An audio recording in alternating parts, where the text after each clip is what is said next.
శుభములు అందిస్తా ఉంటున్నాను. మంటల ఆదివారం యొక్క శుభములు.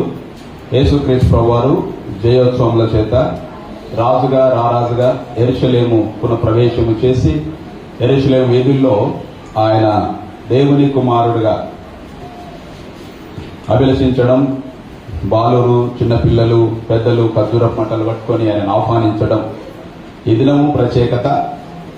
ఏ యెరూషలేములో అయితే ప్రజలు అతన్ని అవమానం చేసినారో, ఏ యెరూషలేములో ప్రజలు అతన్ని చంపడానికి చూసినారో, ఏ యెరూషలేము అయితే ప్రవక్తలను హింసించి చంపిందో, అదే యెరూషలేము ప్రజలు ఈ రోజు యేసుక్రీస్తును రాజుగా, దేవుని కుమారుడుగా, మెస్సయ్యగా వారు ఆహ్వానించిన గొప్ప సన్నివేశాన్ని ప్రపంచమంతా కూడా సెలబ్రేట్ చేస్తా ఉన్నారు.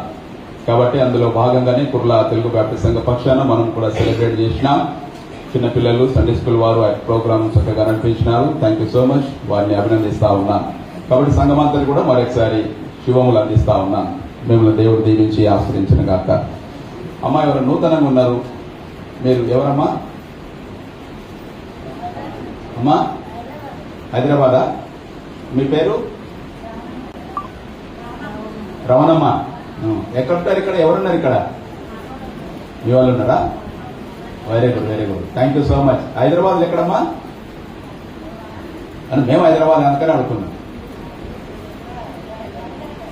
Okay okay, thank you Ramanamma గారు. Thank you so much. ఎట్లా తెలిసింది ఇక్కడ మీకు చర్చి? ఇంతకుముందు వస్తుంటారా? అబ్బాయా? మంచిది మంచిది, థ్యాంక్ యూ. మిమ్మల్ని ఆహ్వానిస్తుంటున్నాం కుర్లా తెలుగు బ్యాప్టిస్ట్ సంఘ పక్షాన. దేవుళ్ళని దీవించి ఆశ్రయించును గాక. వారికి వెల్కమ్ చేద్దాం ఒకసారి. Very good, thank you. Please sit, please be sit అమ్మా. మంచిదండి. మార్కు శుభవార్త 11వ అధ్యాయం 1 నుంచి 11 వచనాలు ఈ రోజు వాక్య భాగం మనం ధ్యానం చేస్తా ఉన్నాం. మార్కు శుభవార్త 11వ అధ్యాయం. గతంలో నేను ఈ మంటల ఆదివారం గురించి 3 ప్రసంగాలు చేసిన. మరి ఎవరికన్నా ఏదన్నా ఒక ప్రసంగం గుర్తుంటే చెప్తే మీకు ఒక బహుమానం ఇస్తా. 3 సంవత్సరాలు 3 ప్రసంగాలు చేసిన ఇదే మంటల ఆదివారం మీద. జకరియా 9:9 మీదనే చేసిన. టైటిల్ చెప్తారు ఏదన్నా? మోసేది మొత్తం చెప్పుకునేది నా టైటిల్. Any title? 3 ప్రసంగాలు, 3 టైటిల్, వేరే వేరే టైటిల్ చెప్పిన.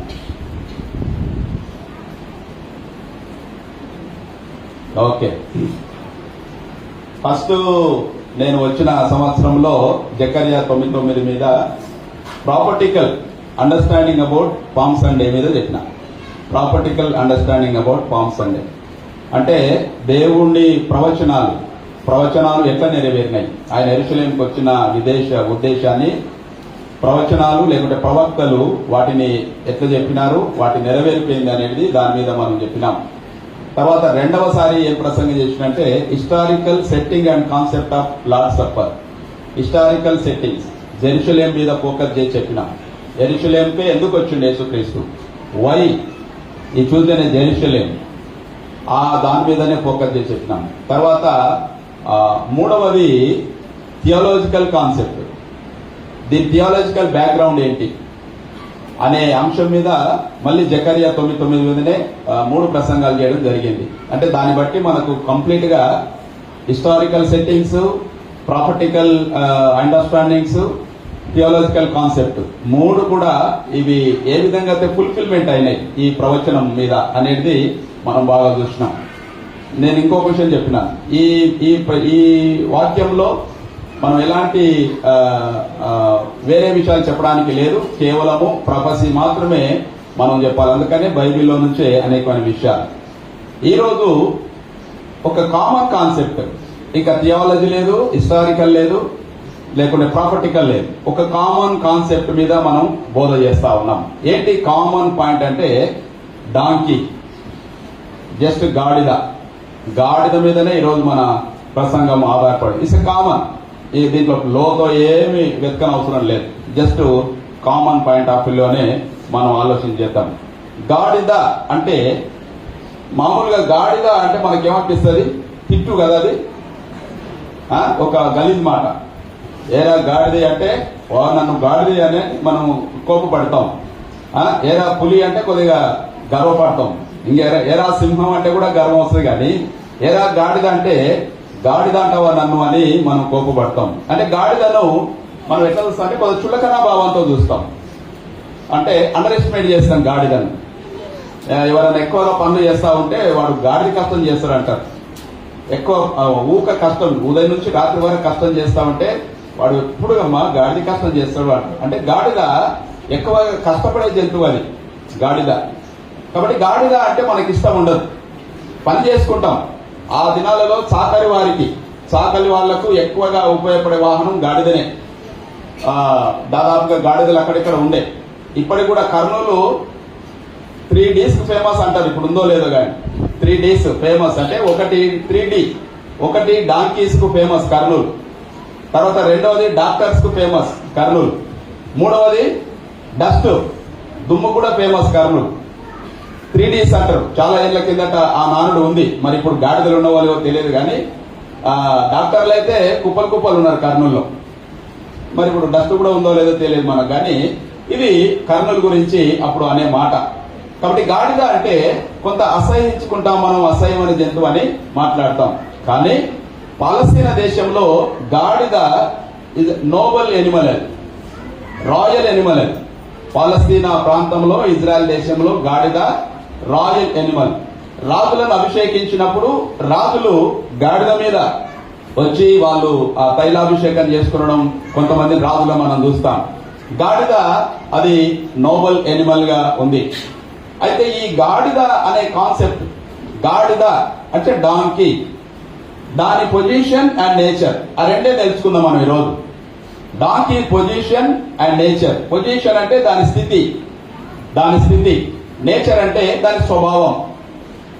మార్కు సువార్తలోనే మనం వెతుకుదాం. మార్కు సువార్త 11లోనే అంశాలు చూద్దాం. ఏంటి గాడిద యొక్క పొజిషన్ అంటే, ఇక్కడ మార్కు సువార్తలో దాని పొజిషన్ ఏంది? టై. Very good. కట్టబడిన గాడిద, కట్లతో ఉన్న గాడిద. దాని స్వభావం అంటే కొంత మూర్ఖమైంది గాడిద. యజమానునికి ముందర ఉండకూడదంట, గాడిదకు వెనక ఉండకూడదంట. యజమానునికి ముందర ఉంటే ఇష్టం వచ్చిన పని చెప్పుకుంటుంటాడు. ఒక అటెండెంట్ యజమాను ముందర, బాస్ ముందర ఉండవు అనుకోండి, బాస్ ఎప్పుడు బుద్ధి ఉంటే అప్పుడు పని చెప్పుకుంటుంటాడు అనమాట. కాబట్టి యజమానునికి ముందర ఉండకూడదు, గాడిదకి వెనుకుండకూడదు అంటారు.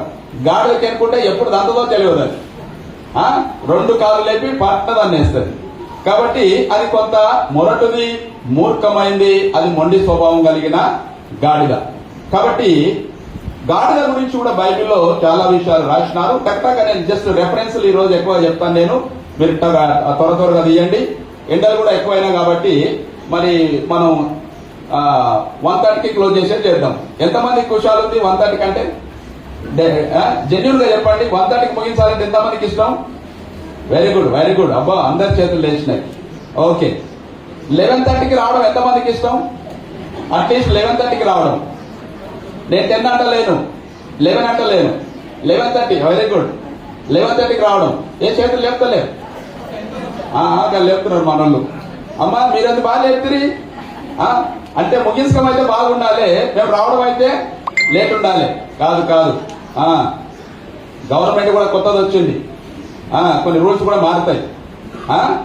11:30కి రండి. రావాలనుకుంటే రావచ్చు, మీరు రావాలని మనసులో ఉంటే తప్పక రావచ్చు. కానీ మీరు మనసులో అనుకుంటలేరు అంతే. పోయేది మాత్రం అనుకుంటున్నారు కానీ వచ్చేది అనుకుంటలేరు మీరు. నేను 11:30కి చర్చిలో ఉండాలి అంటే తప్పక 11:30, 12:30, 1:30, 2 అవర్సే. కాబట్టి ఈ రోజు నుంచి మనం ఈ మంగళవారం రోజు ఒక ఓతు తీసుకుందాం దేవుని దగ్గర.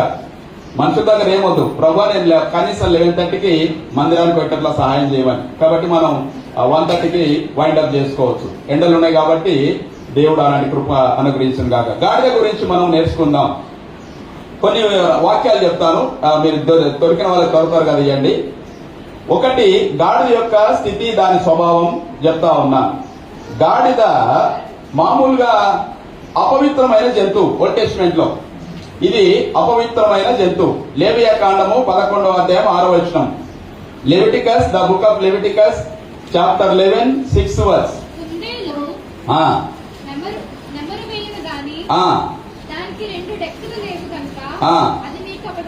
బస్ అక్కడ గాడిద కాన్సెప్ట్ లేదు, కానీ దాని కొరకే నేను ఇచ్చిన.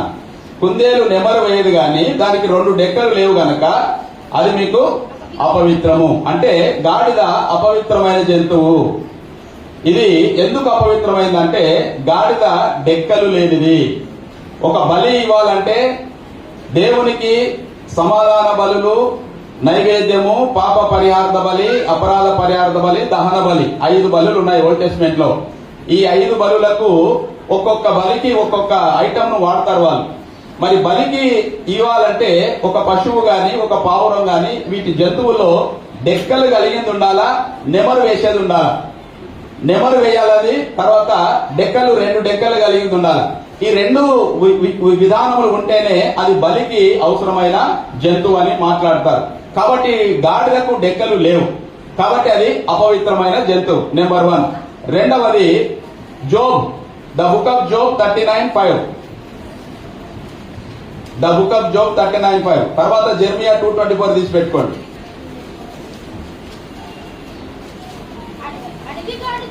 అడవి గాడిదను బస్ స్వేచ్ఛగా పోనిచ్చువాడేవాడు. అడవి గాడిదను స్వేచ్ఛగా పోనిచ్చువాడేవాడు అంటే గాడిదకు లిబర్టీ లేదు, స్వేచ్ఛ లేని జంతువు, స్వేచ్ఛ లేని గాడిద. ఓల్డ్ టెస్ట్మెంట్ కాన్సెప్ట్ మాట్లాడుతున్నాను నేను. గాడిద అపవిత్రమైన జంతువు, గాడిద స్వేచ్ఛ లేనిది. జెర్మియా 2:24. అరణ్యమునకు బస్ అరణ్యమునకు అలవాటు పడిన అడవి గాడిదవు. ఈ గాడిద ఇంటికి అలవాటు పడలేదు కానీ అరణ్యానికి అలవాటు పడ్డది. అరణ్యానికి అంటే అరణ్యమునకు అలవాటు పడిన అడవి గాడిదవు. ఇది ఒక రకంగా ఒక తిట్టు అన్నమాట. ఒకరిని మనం దూషించినప్పుడు, అంటే ఇశ్రాయేల్ జనాంగాన్ని మరి ప్రవక్తల ద్వారా దేవుడు మాట్లాడుతున్నప్పుడు పలుకబడిన మాటలు. నీవు అరణ్యానికి అలవాటు పడిన అడవి గాడిద వంటి వాడవు. అంటే గాడిద ఒక పెట్టున ఉండకుండా అరణ్యానికి అలవాటు పడింది. నిర్గమాకాండం, ద బుక్ ఆఫ్ ఎక్సరస్ చాప్టర్ 13:13.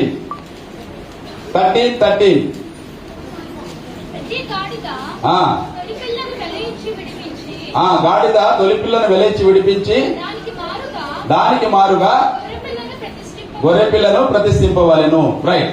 అర్పణకు పనికిరాని గాడిద.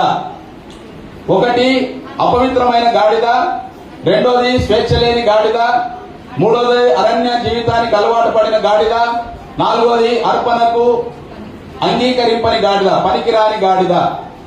ఇది అర్పణకు పనికిరాదు, ముందుగా చెప్పినాం. ఎందుకంటే 2 డెక్కలు లేవు కాబట్టి గాడిదను ఎవరు కూడా ఏ బలిలో బలి పశువుగా దాన్ని ఇవ్వరు. ఇప్పుడు మార్కు సువార్త 1వ అధ్యాయం 2వ వచనం. మార్కు సువార్త 11:4వ వచనం. వారు వెళ్ళగా వీధిలో ఇంటి బయట తలవాకిట కట్టబడి ఉన్న గాడిద పిల్ల ఒకటి బస్ వారికి కనబడెను. కట్టబడిన గాడిద, కట్లతో ఉన్న గాడిద. ఇది న్యూ టెస్ట్మెంట్ లో మాట్లాడుతున్నాం మనం. ఓల్డ్ టెస్ట్మెంట్ అయిపోయింది. ఇప్పుడు న్యూ టెస్ట్మెంట్ లో ఈ గాడిద ఎట్లా ఉంది? కట్టబడి ఉంది. అంటే స్వేచ్ఛ లేదు, ఇది కూడా అపవిత్రమైందే. ఇది కూడా కట్లు పెడితే అరణ్యానికి అలవాటు పడుతుంది, ఎవరికి కూడా ఉపయోగం లేదు, బలికి ఉపయోగం లేదు. కాబట్టి ఈ గాడిదను కట్టి పెట్టినారు. 2 మార్గములు కలిసే తోట కట్టి పెట్టినారు. ఈ గాడిద ఇంటి తలవాకిట కట్టి పెట్టినారు. ఇది మార్కు సువార్తలో ఉన్న భాగం. మత్తయి, మార్కు, లూకా ఈ 3 యోహాను 4 సువార్తలలో మొట్టమొదట రాసిన సువార్త మార్కు.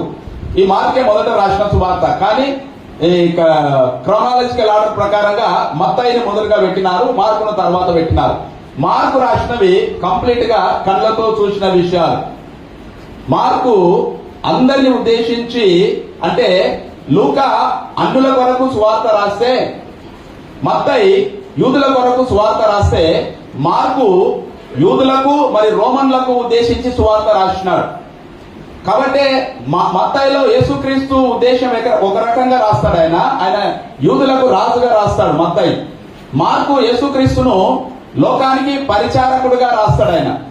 లూకా యేసుక్రీస్తును దేవుని కుమారుడుగా రాస్తాడు, ఆయన మనుష్య కుమారుడుగా రాస్తాడు. యోహాను యేసుక్రీస్తును దేవుని కుమారుడుగా, ఆయననే దేవుడు లోగోస్ గా రాస్తాడు.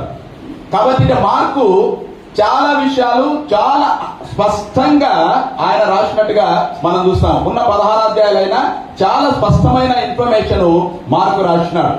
మార్కు ఈ భాగం అందరు రాసినారు. యోహాను, మత్తయి, లూకా అందరు రాసినారు. కానీ మార్కు చాలా క్లియర్ గా ఉన్నందుకు నేను మార్కును తీసుకున్నాను. ఈ గాడిద కట్లతో ఉంది, కట్లో కట్టి ఉంది, ఇంటి తలవాకిట ఉంది. అది బలికి అవసరం లేదు, బలికి విలువలేని గాడిద.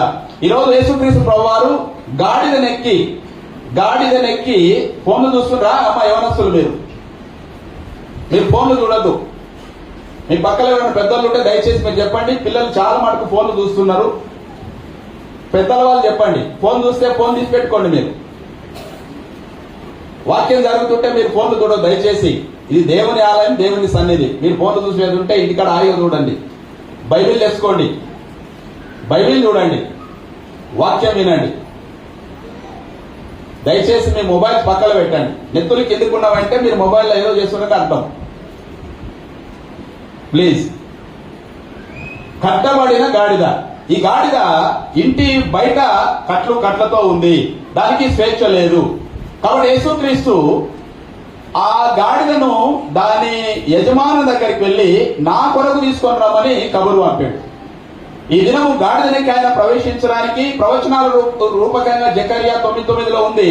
ప్రవచన నెరవేరడానికి ఆయన గాడిదనికి వచ్చాడు. కానీ గాడిద స్వభావము, గాడిద అంటే మనకు చాలా కోపం.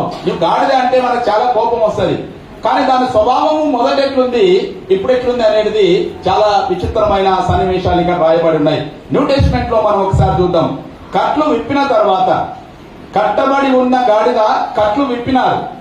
కట్లు ఎందుకు విప్పాల్సి వచ్చింది అంటే అది ప్రభువులకు కావలసినదని ఉంది అక్కడ. మీరు కట్లు విప్పుతుంటే యజమానుడు మిమ్మల్ని అడుగుతాడు, ఇది ఎందుకు విప్పుతున్నారు కట్లు అంటే మీరు ఏం చెప్పండి, అది ప్రభువునకు కావలసి ఉన్నది. ఆ గాడిద మీద ఎవరు కూడా ఎప్పుడు కూడా ఎక్కలేదు, ఏ మనుషుడు ఎక్కలేదు. ఎంత క్లియర్ గా ఉందండి. 3వ దేవాలయం కట్టడానికి అమెరికా దేశంలో ట్రంప్ అల్లుడు ఒక ఆయన యూదుడు, ఆయన అంటే ఇప్పుడు చరిత్ర తెలిసిన వాళ్ళకి తెలుసు. 3వ టెంపుల్ కట్టడానికి కూడా రెడీగా అవుతా ఉన్నారు ఇజ్రాయెల్ దేశస్తులు. ఇన్నేళ్లు ఎందుకు కట్టలేదంటే వాళ్లకు ఎర్రని పెయ్య దొరకలేదు. ఆ ఎర్రని పెయ్య అంటే దానికి కొన్ని కండిషన్స్ ఉన్నాయి. మామూలుగా ఇజ్రాయెల్ దేశం కానీ ఏదైనా దేశం, అమెరికా దేశంలో కానీ ఏదైనా దేశంలో పెయ్యలు పెంచుకుంటే దానికి చెవు మీద ఒక సీల్ కొడతారు వాళ్ళు. ఒక ఐరన్ తో ఒక సీల్ కొట్టి పడేస్తారు. అంటే ఈ సీల్ దాని అర్థం ఏంటంటే ఇది మాది అని. బానిసలను కొనుక్కునేటప్పుడు బానిసలకు చేతుల మీద ఒక కంకణాలు కట్టేది. ఈ కంకణాలు కడితే వీడు బానిస అని ఆ సింబల్ చూసి గుర్తుపట్టేవాళ్ళు. కాబట్టి ఇజ్రాయెల్ దేశంలో కూడా ఎర్రని పెయ్య సీల్ లేని దొరకాలా. కాబట్టి వాళ్ళు ఇన్ని ఏళ్ళు కూడా వెతికిండ్రు. లాస్ట్ ఇయర్ అమెరికా దేశంలోనే దొరికినాయి 6 పెయ్యలు దొరికినాయి, ఎర్రని పెయ్యలు. దాని మీద ఏ యజమానుడు సీల్ వేయలేదు. కాబట్టి అవి ఫ్రీ ఎనిమల్స్ అన్నమాట. కాబట్టి ఇప్పుడు మందిరం కట్టడానికి సన్నద్ధం అవుతా ఉన్నారు. ప్రవచనాలు నెరవేరుస్తా ఉన్నాయి. ఈ మధ్యలో ఇజ్రాయెల్ ఇరాన్ యుద్ధం, అమెరికా ఇరాన్ ఇజ్రాయెల్ యుద్ధాలు జరుగుతా ఉంటే మనం అనుకుంటా ఉన్నాం. ప్రతి యుద్ధానికి కూడా బైబిల్ అంటే ప్రవచనాలనే లింక్ పెట్టడం క్రైస్తవులకు అలవాటు పడింది బాగా. అమెరికా ఇజ్రాయెల్ అంటాలకే బైబిల్ పోతాం మనం. ఇరాన్ ఇజ్రాయెల్ యుద్ధం అనగానే బైబిల్ పోతాం మనం. కొన్ని కామన్ వార్స్ కూడా జరుగుతాయి. ప్రతిదీ కూడా బైబిల్ కు లింక్ అని కాదు. ఆల్మోస్ట్ 90% ప్రాపర్టీస్ నెరవేరడానికే జరుగుతాయి. కానీ కొన్ని కామన్ వార్స్ కూడా జరుగుతాయి. ఈ మధ్యలో ఇరాన్ కు జరిగిన యుద్ధము అది వేరే యుద్ధం. మామూలుగా చరిత్రలో చాలా విషయాలు ఉన్నాయి దాని కొరకు. అది ఒక కాన్సెప్ట్ కాదు. కానీ 2 మాటలు చెప్తాం మీ కొరకు.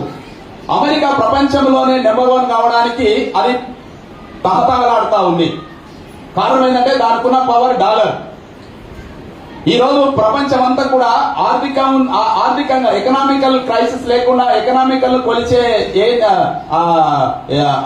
రూపాయి ఏంటంటే డాలర్తోనే కొలుస్తారు. కాబట్టి డాలర్ పటిష్టంగా ఉంటుందని.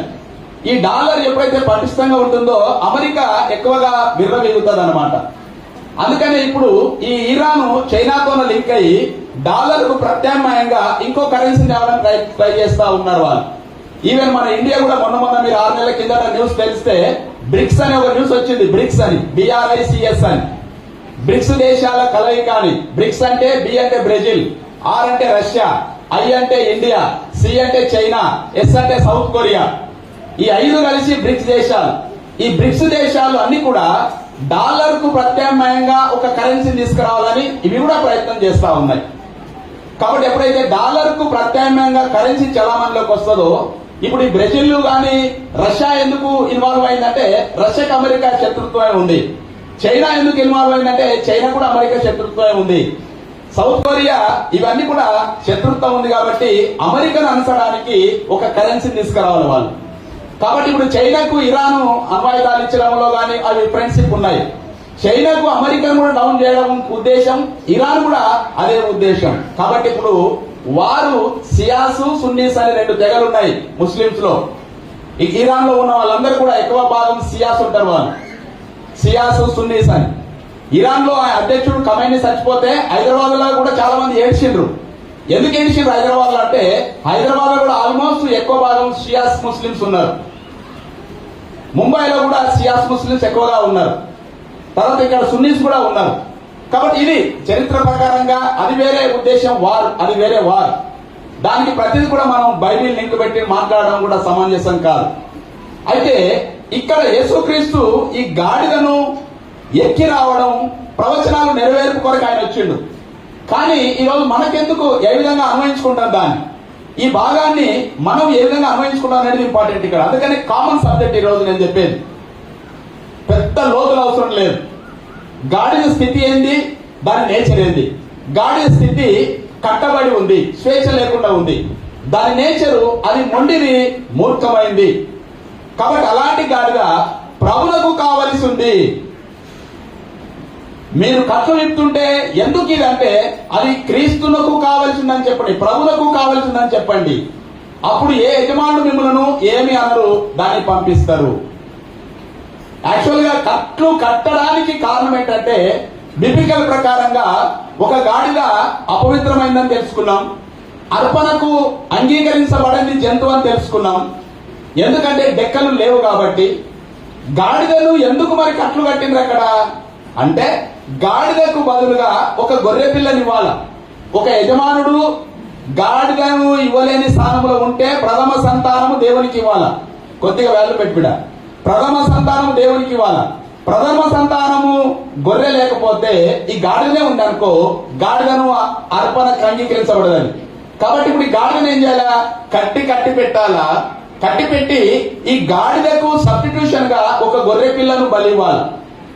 ఈ గొర్రె పిల్లను ఇవ్వాలంటే ఆ గొర్రె పిల్లను డబ్బులు పెట్టి కొనాల. ఎవరు, యజమానుడు వెల చెల్లించి కొనాల. వెల చెల్లించి కొన్నప్పుడు ఆ గొర్రె పిల్లని ఇచ్చిన తర్వాత ఈ గాడిదను ఏం చేయాలి మరి అంటే ఇది ఆల్రెడీ దీనికి మారుగా, గాడిదకు మారుగా గొర్రె పిల్ల బలైంది కాబట్టి ఈ గాడిదను మెడ ఎరిచి చంపేస్తారంతే. ఇక ఎందుకు పనికిరాదు. నిర్గమకాండం 34:19 మాట ఉంటుంది, మీరు చూస్తారు. గాడిదకు మారుగా గొర్రె పిల్లను ప్రతిగా బలివ్వాలని, అది ధర్మశాస్త్రం ఉపదేశించిన నీతి అది. కాబట్టి ఇప్పుడు ఈ గాడిద కూడా అర్పణకు అంగీకరించలేదు కాబట్టి కట్లు కట్టినారు, దానికి స్వేచ్ఛ లేకుండా పెట్టినారు దాన్ని. ఈ గాడిదను యేసుక్రీస్తు ఎందుకు ఇన్ని పెట్టి ఆ గాడిదను ఎందుకు అడిగిండు అంటే ఈ గాడిదకు మారుగా గొర్రె పిల్ల బలి కావాలా. ఇప్పుడు యేసుక్రీస్తు యోహాను సువార్త 1:29 లోక పాపములను మోసుకొని పోవు దేవుని గొర్రెపిల్ల. యోహాను తనకి ఇచ్చిన పేరది. లోకమంతరి పాపాలు ఈ గొర్రెపిల్ల మీద మోసుకొని ఆయన బలియాగం అవుతా ఉన్నాడు. మనందరికి బాగా తెలుసు యేసుక్రీస్తు మరి 4 దినాల తర్వాత శిలోం రానుపోయి మనందరి పాపాలు భరించడానికి బలైతా ఉన్నాడు. ఆ టైంలో ఈ ప్రాపసీ నెరవేర్పు కొరకు కట్టబడిన గాడిదను కట్లు విప్పి ఒక గొర్రె పిల్లగా, ఆయనే గొర్రె పిల్లగా వెల చెల్లించడానికి సబ్స్టిట్యూషనరీ డెత్ అంటారు దాన్ని. థియాలజీ కాన్సెప్ట్ లో సబ్స్టిట్యూషనరీ థియరీ అంటారు దీన్ని. అటోన్మెంట్ థియరీ అంటాం. అటోన్మెంట్ థియరీ అంటే ప్రాయశ్చిత్త దిన థియరీ. ఇది అంటే ఒకటికి మారుగా ప్రాయశ్చిత్తం చేస్తున్నాడు యేసుక్రీస్తు. ఇప్పుడు గాడిద చనిపోవడానికి వీల్లేదిక, అది చచ్చిపోకూడదుగా. యేసుక్రీస్తు దాన్ని విప్పకుండా, దాని మీద కూర్చోకుండా, ఎంట్రీ చేయకుండా, ఆయన బలి కావకుండా ఉంటే ఆ గాడిద మెడ ఇచ్చి చంపాలి దాన్ని. కానీ యేసుక్రీస్తు ఏం చేస్తున్నాడు? గాడిదను బతికించి ఆయన బలి అవుతా ఉన్నాడు. కాబట్టి ఇప్పుడు గాడిద ఫ్రీ అవుతా ఉండేది. ఈరోజు మన పొజిషన్ కూడా అంతే. What is the donkey position అంటే అది ఆ పొజిషన్ లో ఉంది కాబట్టి దేవుడు దాని మీద కనికరపడి దాన్ని విడిపించి దానికి బదులుగా ఆయన బలి అవుతా ఉన్నాడు. ఈరోజు మనం ఈ పామ్ సండే సెలబ్రేట్ చేస్తా ఉన్నామంటే we have to remember, we have to recollect. నాకు మారుగా నేను కట్టబడి ఉన్నా, పాపముల ద్వారా, బంధకముల ద్వారా, అపరాధముల ద్వారా కట్టబడి ఉన్నా. ఎఫెసీ రాసిన పత్రిక 2వ అధ్యాయంలో పౌలు అంటాడు, మీరు పరిమళ వాసనగా ఉండడానికి క్రీస్తు మీ కొరకు తన్ను తాను అర్పించుకొనెను. 1వ అధ్యాయం 20వ వచనంలో కూడా అంటాడు, మీ అపరాధముల ద్వారా ఆయన అపరాధం వానిగా తీర్చబడి శిలువకు అప్పగించబడెను. గలతీ రాసిన పత్రికలో పౌలు కాన్సెప్ట్ ఏంటంటే, మీకు బదులుగా మ్రాను మీద వేలాడిన ప్రతివాడు శాపగ్రస్తుడు కాబట్టి యేసుక్రీస్తు మీకు మారుగా మ్రాను మీద వేలాడను. ఎవరైతే ధర్మశాస్త్రాన్ని నెరవేర్చలేరో తన ఈపు మీద ప్రతి ధర్మశాస్త్రం నెరవేర్చి మీకు బదులుగా ఆయన బలి అయ్యను అని మాట్లాడతాడు. కాబట్టి ఇప్పుడు మనకు బదులుగా మనం కట్టబడినాం. బంధకాలు, అపరాధములు, ఎన్నో విగ్రహాలు గాని, ధన వ్యామోహం గాని, ఎన్నో విషయాల ద్వారా కట్టబడి ఉన్నాం. మనం బలికి అంగీకరించబడిన వారుగా ఉన్నాం. కాబట్టి మనల్ని దేవుడు విడిపించినాడు. ఆ కట్లు విడిపించినాడు ఆయన. ఎప్పుడైతే గాడిదకు కట్లు విడిపించినాడో అప్పుడు కాస్త స్వేచ్ఛజీవిగా మారిపోయింది అది. కాబట్టి న్యూ టెస్ట్మెంట్ లో, ఓల్డ్ టెస్ట్మెంట్ గాడిద స్వభావాన్ని చూసినాం. న్యూ టెస్ట్మెంట్ లో కట్లు విప్పబడిన గాడిద, ఇప్పుడు కట్టబడిన గాడిద కాదు, కట్లు విప్పబడిన గాడిద. తర్వాత ఎందుకు విప్పినారంటే అది ప్రభువులకు కావాల్సి ఉంది. నీవెవరు కావాలా? యేసుక్రీస్తు కావాలని. అసలు నిన్ను ఎందుకు కొన్నాడు ఆయన? తనను మయపరచడానికి, తనను గౌరవించడానికి. ఒక వ్యక్తి నీ ప్రాణాపాయ స్థితిలో ఉన్నప్పుడు నీకు బదులుగా ఒక ఉరిశిక్ష ఎవరన్నా పడితే, ఒకసారి నేను చెప్పినాను, ఒక ఊబిలో ఒక వ్యక్తి పడ్డాడు. ఊబిలో పడ్డ వ్యక్తికి అందరు వెళ్ళిండ్రు, చూసిండ్రు, సాయం ఎవరు చేయలేదు. ఒక వ్యక్తి వెళ్ళిండు, అమాంతంగా దుంకిండు. ఆయన చెప్పిండు, అయ్యా నీవు నా భుజాల మీద నీ కాళ్ళు పెట్టి నన్ను లోపలికి నెట్టి నీవు ఎగిరి బయటికి దుంకు అని చెప్పిండట. ఇప్పుడు ఆ ఊబిలో పడ్డ వ్యక్తి ఈ వ్యక్తి భుజాల మీద కాలు, షోల్డర్ల మీద కాలు పెట్టి ఇట్లా ప్రెస్ చేసుకొని అవతలికి జంప్ అయి సేవ్ అయిపోయాడు. ఇప్పుడు ఆ వ్యక్తి చచ్చిపోయే వరకు కూడా నా కొరకు ఒక వ్యక్తి మరణించిండు అని జ్ఞాపకం చేసుకుంటాడు. తనకు కృతజ్ఞత కలిగి ఉంటాడు. ఈ రోజు మట్టలాదివారం రోజు యేసుక్రీస్తు జయప్రవేశం చేసిండు అంటున్నాం, కానీ అసలు ఎందుకొరకు ఆ గాడిదను విప్పించిండు ఆయన? గాడిద స్థితి మనది. మన స్థితిలో మనం అదే స్థితిలో ఉన్నాం. మనల్ని విడిపించి ఆయన బలి కావడానికి ఊరేగింపుగా వెళ్ళిందన్నమాట. కాబట్టి ఇప్పుడు గాడిద కట్లు విప్పబడింది, అది ప్రభువుకు కావలసిన గాడిద.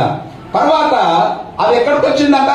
యేసు నొద్దకు వచ్చిందట. అది యేసు నొద్దకు వచ్చినది. కట్లు విప్పిన తర్వాత ఎక్కడ వెళ్ళలేదు? అడవికి వెళ్ళలేదు, అరణ్యానికి వెళ్ళలేదు, అర్పణకు విలువలేదుగా ఉంది. కానీ ఎప్పుడైతే యేసు కట్లు విప్పిండో అది డైరెక్ట్ గా దేవుని దగ్గరికి వచ్చింది. అది నా దగ్గరికి తీసుకొని రండి.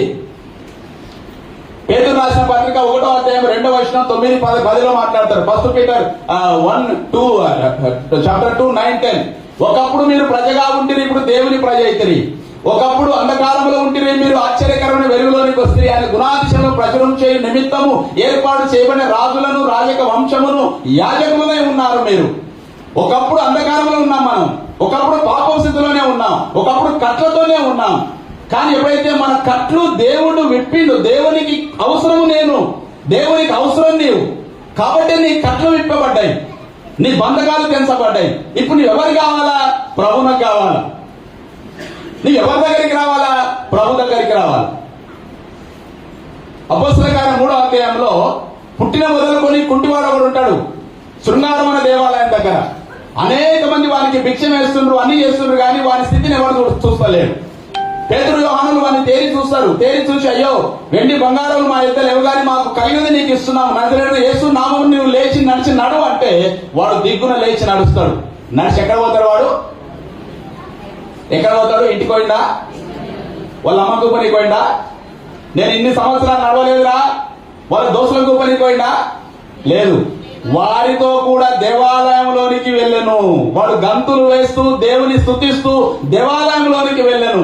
నీ కట్లు విప్పబడిన తర్వాత, నీ బంధకాలు తొలగిన తర్వాత, యేసు నీకు మారుగా బలైన తర్వాత నీవు ఎవరి సొత్తు అంటే నీవు ఆయన సొత్తే. మనం ఆయన సొత్తు. ఎందుకంటే మన సబ్స్టిట్యూషన్ ఆయన వేల చెల్లించిండు. మన షాప్ లో ఉన్నాం, మనకు మారుగా వేల చెల్లించబడింది. పౌలు కొరింథీ పత్రిక 1:6-19 అంటాడు, you are bought by Christ blood, you are not yours own. మీరు విలువ పెట్టి కొనబడిన వారు, మీరు మీ సొత్తు కాదు. కాబట్టి మీ దేహముతో దేవుణ్ణి మహిమపరచండి. కాబట్టి గాడిద స్థితే మనది. కట్లు విప్పిన తర్వాత అది యేసు దగ్గరికి వచ్చింది. కొన్నిసార్లు మనకు ఏదైనా స్వస్థతల కొరకు దేవుణ్ణి అడుగుతాం, ఆపదలు ఉంటే దేవుణ్ణి అడుగుతాం. ఇస్కియాలాగా ఆ పని అయిపోయినప్పుడే దేవుడు ఎవరో నేనెవరో, మందిరం ఏదో నాకు అవసరం లేదు అనుకుంటాం. నీ విడిపించబడిన తర్వాత నీవు ఎవరి దగ్గరికి రావాలంటే దేవుని దగ్గరికి రావాలా. అదే మన ఫైనల్ డెస్టినీ. మన శరణం అక్కనే దొరుకుతుంది. ఆయన కాళ్ళ దగ్గరనే మన శరణం దొరుకుతుంది. గాడిదకు అదే స్థితి వచ్చింది. మరి దేవుని దగ్గరికి వస్తే నీకేం లాభం దొరుకుతుంది? ఏం దొరుకుతుంది? ఆయన ఎప్పుడు నాకు వెండ్లు బంగారంలు ఇస్తాడా? ఎప్పుడు నేను ప్రాస్పరిగానే ఉంటానా? గాడిద స్థితి మారింది. దేవుని దగ్గరకు వచ్చినాక స్థితి మారింది. అది ఎట్లా వచ్చింది? అది దాని మీద నూతన వస్త్రాలు వేయబడినాయి. ఆమె గాడిద యాక్చువల్ గా సాకులలు వాడతారు. సాకులలు ఏ బట్టలు వేస్తారమ్మా? మురికి బట్టలు వేస్తారు. మేత కూడా సరిగా పెట్టారు. బరువులు మోసేది గాడిద అంటేనే బరువులు మోసేది. గాడిద కష్టం అంటే అదే. ఎన్ని బరువులైనా మోస్తుంది అది పాపం అమాయకంగా. మురికి బట్టలు మోసే గాడిద ఇప్పుడు దాని సోకుదుడు ఎట్లొచ్చింది?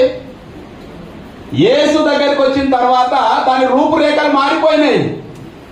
ఒకప్పుడు ఆ రెండు తలంపుల మధ్య, రెండు వాక్యంల మధ్య, రెండు ఆలోచనల మధ్య కట్టబడి ఉంది. అది యజమానుడు దాని కట్టిండు. ఇంకా టైం వస్తే మెడ ఇరిపి సంపాలే దాన్ని.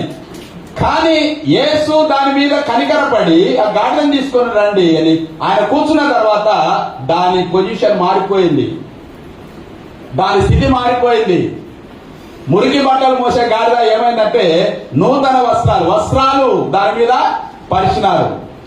తర్వాత ప్రభువును మోసింది. అది ఎవరిని మోసిందమ్మా? దేవుని మోసింది. అబ్బబ్బబ్బా! మరియమ్మ గురించి ఒక ప్రవచనం అంటారు. అమ్మా, ఆ లోక రక్షకుని మోసిన గర్భము నీవు ధన్యురాలం అంటారు మరియమ్మ. లోక రక్షకుని నీ గర్భములో మోసినావు, నీవు ధన్యురాలవు మరియా, ధన్యురాలవని. మరి గాడిద డైరెక్ట్ గా యేసునే మోసింది. గాడిద యేసును మోసింది అంటే దానికి ఎంత ఘనత చేసింది. కట్లతో ఉంది. కట్లు విప్పిన తర్వాత ప్రభు దగ్గరికి వస్తే జరిగింది. అది ఇంకెక్కడ వస్తే జరగదు. అది ప్రభు దగ్గరికి వస్తే, యేసు దగ్గరికి వస్తే దాని కథ మారిపోయింది. కథ మొత్తం మారిపోయింది. అసహ్యం లేదు ఇప్పుడు దానికి. వస్త్రాలు వేసిండ్రు, మా ఖర్జూరపు మంటలు వేసిండ్రు కాళ్ళ కింద. బట్టల మీద బట్టలు మోసే గాడిద బట్టల మీద నడుస్తుంది ఇప్పుడు. అది మహారాజులాక బట్టల మీద ఎవరు నడిపిస్తారు? అప్పుడు రాజులు నడిపిస్తుండ్రి. రాజులు వస్తుంటే కింద మైలు అంటకూడదు, మట్టి తాకకూడదు అని వాళ్ళు వస్తుంటే బట్టలు వరిచేది. నిన్న మొన్న వీడియో చూసి ఆయన ఎవడు అభినయ దర్శన పొట్టికల పాట పెట్టిండు.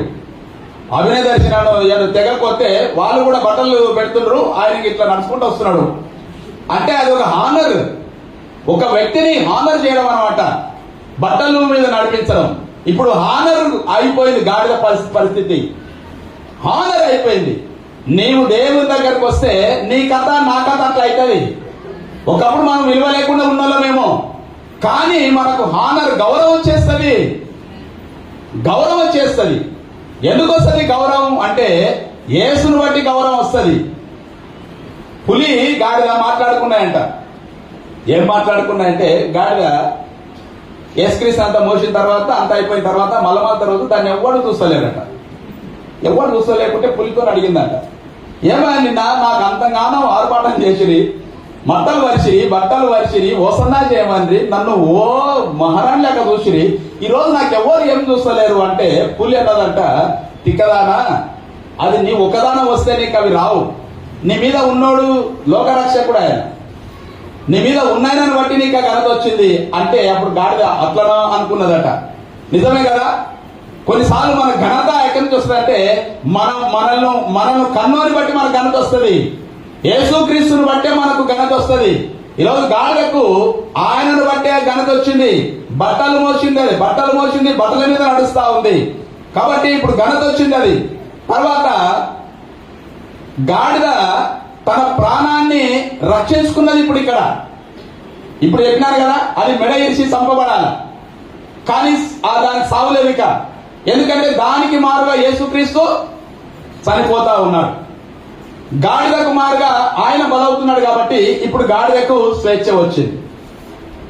ఈరోజు నీకు మారుగా నాకు మారుగా యేసు బలవుతా ఉన్నాడు. బలి కావడానికి ఈరోజు ఆయన ప్రొసెషన్ చేస్తా ఉన్నారు, ఊరేగింపు. యాక్చువల్గా యెరూషలేములోనే ఎందుకు ఊరేగించాలి ఆయన అంటే, యెరూషలేము ఆయన టార్గెట్.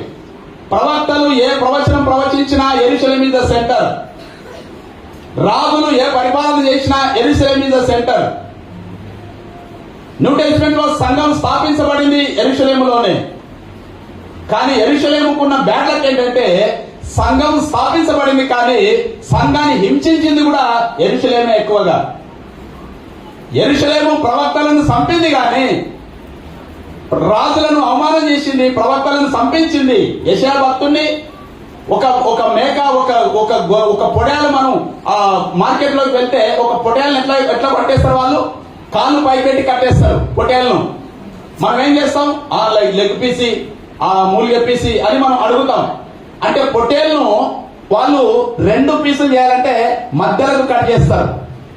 యెషయా భక్తుడు ప్రవక్తను మధ్యలకు కట్ చేసిండ్రు, ఆయనను కాళ్ళు పైకి పెట్టి మధ్యలో రెంపం పెట్టి కోసిండ్రు ఆయనను. అంటే యెరూషలేము అనేది మాటలు కాదు, యెరూషలేము. అందుకని యేసుక్రీస్తు అన్నాడు లూకాసు వార్తలో, యెరూషలేమా కోడి తన పిల్లలను సంకల పెట్టినట్టుగా నేను మీ యొద్దకు వస్తే గాని ప్రవక్తలను చంపుదానా, మీరు నన్ను తృణీకరించితిరి. యెరూషలేము అంత మంచిది కాదు, రక్తాన్ని చవి చూసిన యెరూషలేము. ఆ యెరూషలేము యేసును చంపాలని చూసింది, ఆ యెరూషలేము యేసును అవమానం చేయాలని చూసింది, ఆ యెరూషలేము యేసు కార్యాలను నమ్మలేదు, ఏ అద్భుత కార్యాలను నమ్మలేదు. కపెర్నహూము లాగానే అది కూడా మారిపోయింది. అలాంటి ప్లేస్ లోనే యేసుక్రీస్తు రారాజుగా యెరూషలేము వీధులన్నీ కూడా తిరుగుతా ఉన్నాడు. ఒకవేళ నీవు దేవునికి నాకు దేవుడు అవసరం లేదని నీవు అనుకోవచ్చు. యెరూషలేము అదే అనుకున్నది, మాకు రక్షకుడు అవసరం లేదు, రాజుల పరిపాలన ఉంది, మాకు రాజరికం ఉంది, కానీ రక్షకుడు యెరూషలేముకు అవసరం. మన జీవితంలో కొన్నిసార్లు అదే ఉంది, మాకు రక్షకుడు అవసరం లేదు అనుకోవచ్చు. అమ్మా నేను ఖచ్చితంగా చెప్తా ఉన్నాను, నీవు నేను మనమందరం కూడా కట్టబడి ఉన్నాము బలికి. అంటే మనము శిలువ యాగానికి ఉపయోగం లేని వ్యక్తులుగానే ఉన్నాము. మన ద్వారా ఎలాంటి నీతి క్రియలు జరగవు. మనం విడిపించబడాలంటే ఒక నీతిమంతుడు మనకు మారుగా బలి అవ్వాల్సిందే. పౌలు గలతీయులు రాస్తారాయన, ఎవని మరణ శాసనాన్ని బట్టి వాడు తన మరణ శాసనాన్ని తననే రాసుకున్నాడంట. యేసుక్రీస్తు తన మరణ శాసనాన్ని తననే రాసుకున్నాడు, మరణ వాంగ్మూలం. తన మరణాన్ని తననే రాసుకొని మన కొరకు మారుగా బలి అయినాడు. కాబట్టి ఇప్పుడు యెరూషలేము పరిస్థితి ఏంటంటే, ఈ రోజు అతను జయము నడిచిన కేకలే రేపు 6 దినాల తర్వాత సిలువ వేయండి నడిచినారు వాళ్ళు. It shows human nature. యెరూషలేము మన నేచర్ చూపిస్తా ఉంది. దేవుడు మనకు మేలు చేసినప్పుడు దేవా నీకన్నా మాకు దిక్కెవరు లేరంటావు. కొంత వెచ్చగా కలగన్నాడే, కొంత ఆయాసం కలగన్నాడువే, దేవుడు నన్ను చూస్తలేడా, దేవుడు నన్ను ఏం చేస్తున్నాడు అని ఆయన మీద మనం ఎక్కసబడతాం. కాబట్టి అలాంటి సిచ్యువేషన్ లో యేసుక్రీస్తు అంతర్మదనం ఈ రోజు స్టార్ట్ అయింది ఆయనది. ఇక ఈ వారం ఈ క్రూషల్ పీరియడ్ ఆయనకు. అందుకనే ఈ దినం నుంచి రేపు సండే వరకు కూడా ప్యాషన్ ఆఫ్ ది వీక్ అంటాం మనం. ప్రతి వారము ప్రతి దినము ఒక్కొక్క ప్రాంతానికి వెళ్లి ఆయన ఒక్కొక్క విభాగంలో మాట్లాడి ప్రజలతో మాట్లాడిన సన్నివేశాలు చూస్తాం మనం. యేసుక్రీస్తుకు ఈ రోజు తన మదిలో అనేకమైన పోరాటం ఉంది, అనేకమైన పోరాటంలో పోరాడుతున్నాడు ఆయన. ఆయనకు తెలుసు ఈ రోజు రాజుగా హల్లెలూయా హల్లెలూయా హల్లెలూయా ప్రజలు రేపు నన్ను సిలువేయండి సిలువేయండి అంటారని. ప్రేమ దేవుని బిడ్డలారా, మన పరిస్థితి కొన్నిసార్లు అదే కావచ్చు. ఓల్డ్ టెస్టిమెంట్ లో గాడిదకున్న పరిస్థితి స్థితి వేరు, కానీ యేసు ఎక్కిన తర్వాత, అది యేసు దగ్గరికి వచ్చినాక, యేసుకు కావలసినాక ఆ గాడిద స్థితి కంప్లీట్ గా మారిపోయింది. కట్లు విప్పబడ్డాయి, బట్టల మీద నడిచింది, ప్రభువును మోసింది, ఘనత వచ్చేసింది, దానికి ఎక్కలేని స్థితి మారిపోయింది. ఈరోజు మన స్థితి కూడా అట్లే మారిపోతుంది. చెప్తారా ఏదో బి, ఓకే, బాగా అబ్జర్వ్ చేసి చెప్పండి. B entry 13 entry, very good. B 13, okay.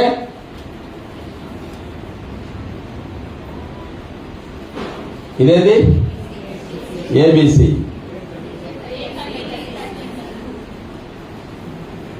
ఇదేంటి 1 2 1 2 1 2 1 3 4 2 1 3 4. ఇదేంటి A1 3C.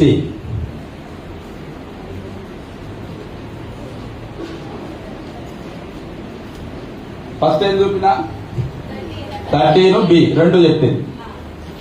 బి 13, ఎందుకంటే ఇది ఒంటిగా ఉంది. ఇప్పుడు ఏమైంది, అది ఏబిసి అయింది. ఎందుకంటే దీని సైడ్లను బట్టి అది మారిపోయింది. ఆ లెటరు ఈ పక్కలున్న దానిని బట్టి ఆ లెటర్ మనం ఐడెంటిఫై చేస్తాం, మారిపోయింది.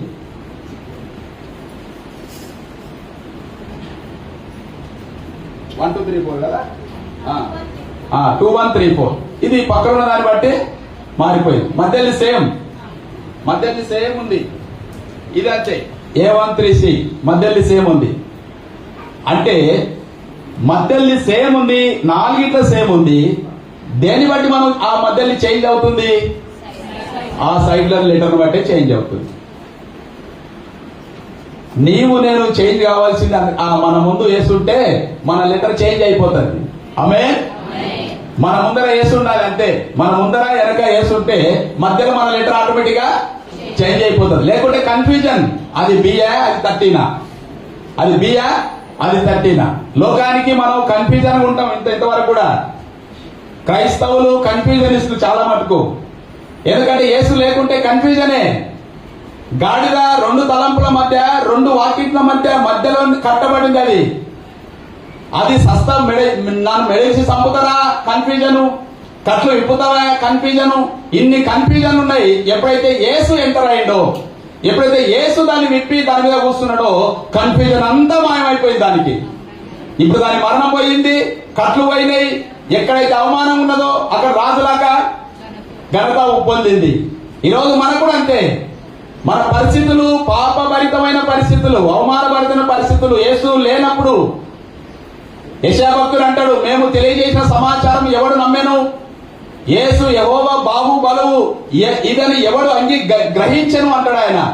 ప్రవక్తలకు యేసుక్రీస్తు అప్పటికి తెలియదు. వాళ్లకు ప్రవచించినారు కానీ యేసును చూడలేదు ఫిజికల్ గా, కానీ వాళ్ళు ప్రవచించిండ్రు. ఈ రోజు మనం యేసును ఫిజికల్ గా చూసినాం. న్యూ టెస్టిమెంట్ కున్న ఘనత ఏంటంటే యేసును చూసినాం. చరిత్రలో యేసుడని తెలుసు మనకు. యేసు వచ్చిండు, మరణించిండు, నీ కొరకు నా కొరకు సిలువ వేయబడ్డాడు, తిరిగి లేచిండు, మళ్ళీ రాబోతున్నాడు అని అన్ని తెలుసు. తెలిసి ప్రవక్తలకున్న ఆలోచన న్యూ టెస్టిమెంట్ ల సంఘానికి లేదు. కారణం ఏంటంటే రెండు తలంపుల మధ్య స్థిమితం లేని స్థితిలో క్రైస్తవ జనాంగం మునిగిపోతా ఉంది. కాబట్టి ప్రేమైన దేవుని సంగమా, దేవుని బిడ్డలారా, నీ ముందర నీ వెనక క్రీస్తు ఆవరించింటే నీ మధ్యలో స్థానం ఆటోమేటిక్ గా చేంజ్ అయిపోతుంది. కాబట్టి ఈరోజు యేసుక్రీస్తు రావడం, ఆయన జయోత్సవం చేయడం ఏంటంటే మన కొరకే. కట్టబడి ఉన్నాం మనం, ఎన్నో విషయాల చేత కట్టబడి ఉన్నాం. రెండు తలంపులు కావచ్చు, ఫైనాన్షియల్ కావచ్చు, పాపపు సంఖ్యలు కావచ్చు, అసూయ కావచ్చు, ద్వేషం కావచ్చు, ఈర్ష్య కావచ్చు, పగ కావచ్చు, ఇవన్నీ కూడా గలతీ పత్రిక 5వ అధ్యాయం 19 నుంచి 21 వరకు ఉన్నాయి. అన్ని 19 ఉన్నాయి క్యారెక్టర్స్. ఒకవేళ 19 మనం కట్టబడి ఉంటే యేసు నీకు అవసరమే. యేసు నీవు ఎక్కించుకోవాల్సిందే. కట్లు విప్పాలంటే యేసుతోనికి రావాల్సిందే. యేసు దగ్గరకు వచ్చినాక నీ స్థితి మారుతుంది, నీ నేచర్ మారుతుంది, నీ గతి మారుతుంది, నీకు ఘనత వచ్చేస్తుంది. ఆయన మోస్తూ కూడా ఇంకా కట్లతో ఉంటే వీఆర్ హిపోక్రటీస్. ఆయన మోస్తూ కూడా ఇంకా అదే స్థితిలో ఉంటే. కాబట్టి ఈ రోజు జయన్న ఉత్సవం, ఓసన్నా ఉత్సవం, ఓసన్నా జయం, ఓసన్నా జయం అని కీర్తనకారుడు 118వ కీర్తన 25వ వచనం, అది ప్రాపసీ. 118 Psalm 25 ఈ దీనికి ప్రాపసీ మెయిన్ అది. కాబట్టి ఓసన్నా జయమని ఈ రోజు మనం ఆయన మోస్తూ అరిసి కేకలేసి రేపు 4 దినాల తర్వాత యేసును సిలువేయండి, యేసును సిలువేయండి అనే గుంపులో ఉంటే అది చాలా అవమానకరం.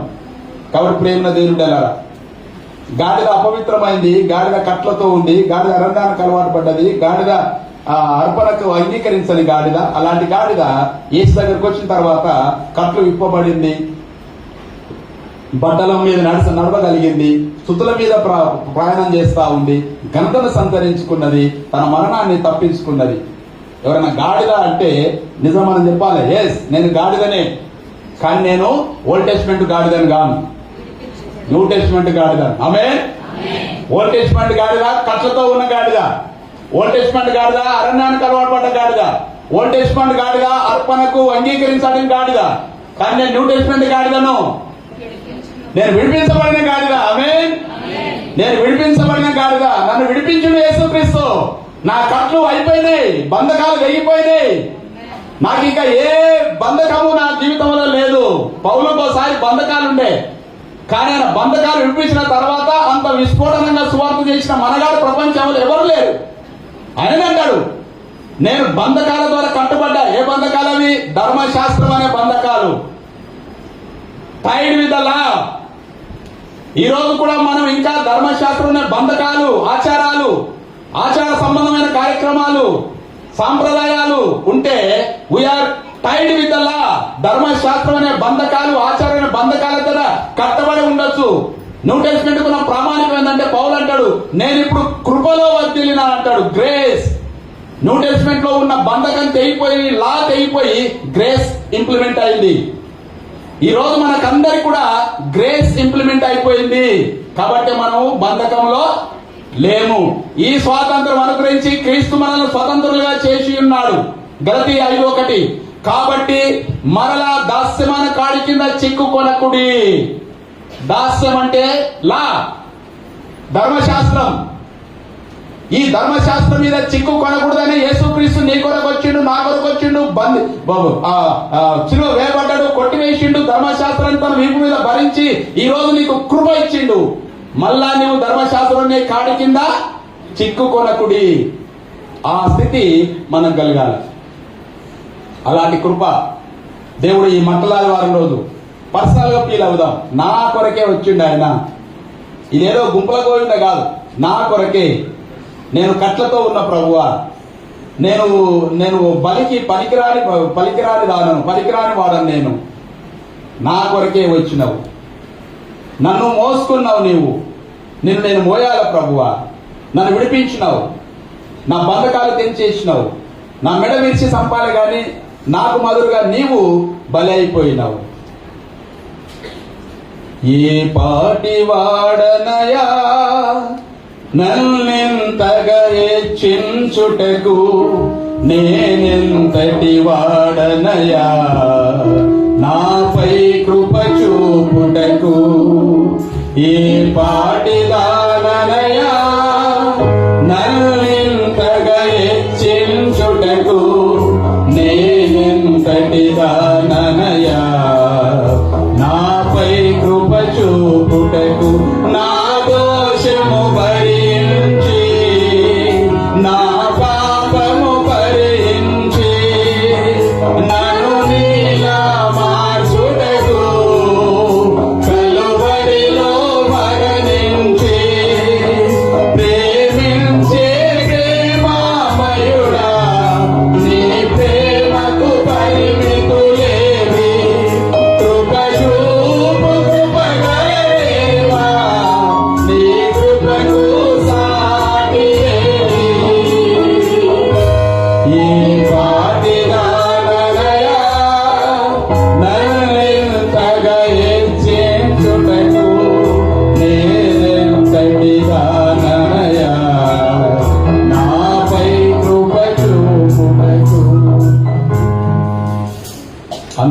వచ్చుదాం, ప్రార్థన చేసుకుందాం. యేసయ్యా 2000 సంవత్సరముల కిందట కట్టబడిన నా కొరకు నన్ను విడిపించడానికి, ప్రభువా నాకు ఘనతను తీసుకురావడానికి, నాపై మిమ్మల్ని మోయడానికి, మురికి వస్త్రాలు మోసిన నన్ను నూతన వస్త్రాలపై నడిపించడానికి మీరు నాపై ఉన్నందుకే నాకు ఘనత. మీరు లేకుంటే నాకు ఘనత లేదు. ఈరోజు యెరూషలేములో యేసుక్రీస్తు ప్రభువారు జయప్రవేశం ద్వారా గాడిదను విడిపించినట్టుగా అంధకారంలో ఉన్న మనల్ని, పాపబంధకంలో ఉన్న మనల్ని, కట్ల చేత కట్టబడి ఉన్న మనల్ని ఆయన విడిపించినాడు. ఈరోజు నీవు నేను ఆయన సొత్తు, మనం ఆయన సొత్తు, ఆయన వారము, ఆయన మేపిడి గొర్రెలము. కాబట్టి ఆయనకు మాత్రమే మనం స్తుతి చెల్లించాలి.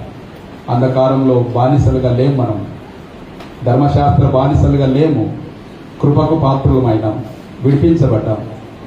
కాబట్టి ఈ స్వాతంత్రం అనుగ్రహించి క్రీస్తు నన్ను స్వతంత్రునిగా చేసి ఉన్నాడు. కాబట్టి నేను మరలా దాస్యం అనే కాడి క్రింద చిక్కు కొనక ఆయన స్వతంత్రములో వచ్చుదునుగాక. కనికరం కలిగిన తండ్రి, గొప్ప దేవా, దయగల యేసయ్య, మీకు వందనాలు. 2000 సంవత్సరముల కిందట యెరూషలేము పట్టణంలో జయ ఉత్సవం ద్వారా ప్రభు మీరు ప్రవేశించి గాడిదకున్న స్థితిని, దాని స్వభావాన్ని మార్చిన దేవా నీకు వందనాలు. ఈరోజు మా స్వభావాన్ని, మా స్థితిని కూడా మీరు మార్చినారు.